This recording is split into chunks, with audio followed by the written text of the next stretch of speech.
আপনি আপনার প্রথম কাজ হলো প্র্যাকটিস করা। প্র্যাকটিস করতে হবে। আপনার যে জ্ঞান হয়েছে, যতটুকু হয়েছে সেইটুকুকে প্র্যাকটিস করতে হবে। যেমন একটা গোলকিপার দেখবেন শট মারতে বলে, আর গোলকিপার নানান কায়দায় বলটাকে ধরার চেষ্টা করে।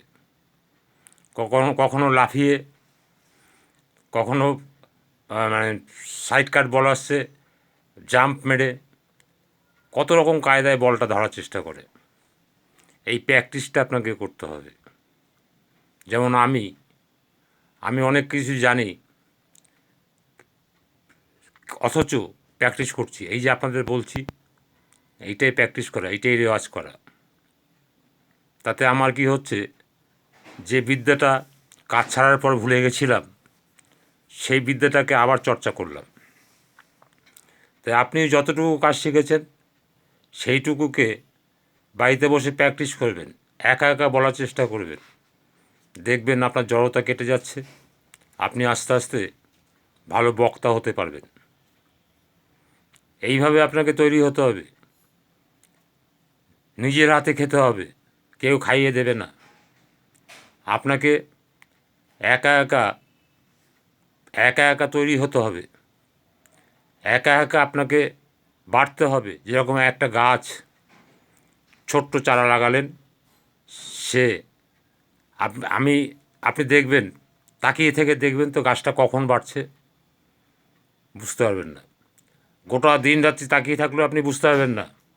আপনার পলকে, এক পলকে গাছটা দেখবেন পরের দিন একটুখানি বড় হয়ে গেছে, তারপরের দিন দেখবেন আরেকটুখানি বড় হয়েছে। এরকম লাগানোর পর 1 মাস পরে দেখবেন গাছটা বেশ ঝাপসা হয়ে ফুল ফুটতে আরম্ভ করেছে। আপনি যদি এক মাস ধরে তাকিয়ে থাকেন, তবুও আপনি বুঝবেন না কোন সময় সে বেড়েছে, অথচ বেড়েছে। কিন্তু ডালপালা মেলেছে, ফুল হয়েছে। তাই আপনাকেও ওই গাছের মতো আপনি বেড়ে উঠতে হবে।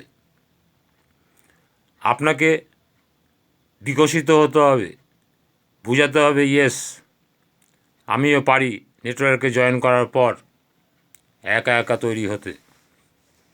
হাত ধরে কতদিন আপনাকে নিয়ে যাবে, আপনি কবে স্বাবলম্বী হবেন, আপনাকে সেই জন্য প্রস্তুত থাকতে হবে। সদা সর্বদা আপনাকে মাথায় রাখতে হবে যে আমি কিন্তু বেশি দিন লোক পাবো না, আমাকে নিজেরটা নিজেই শিখতে হবে। তাই শেখার আগ্রহ নিয়ে মিটিংগুলোতে আসতে হবে, শেখার আগ্রহ নিয়ে গ্রুপ সেটিংগুলোতে আসতে হবে।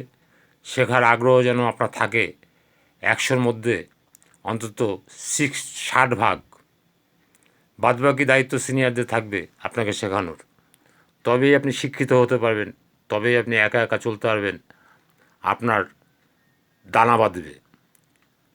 শিক্ষায় দানা বাঁধতে হয়, তবে সেই শিক্ষাটা দাম হয়। যেমন গুড়ে পাক দিলে গুড়ের দানা বাঁধে, চিনির পাক দিলে পর চিনিতে দানা বাঁধে। সেরকম আপনার শিক্ষারও দানা বাঁধতে হবে, তবে আপনার শিক্ষায় শিক্ষিত হতে পারবেন, তবে আপনার দ্বারা একটা লোক বাঁচবে। আপনাকে সেইভাবে তৈরি হতে হবে।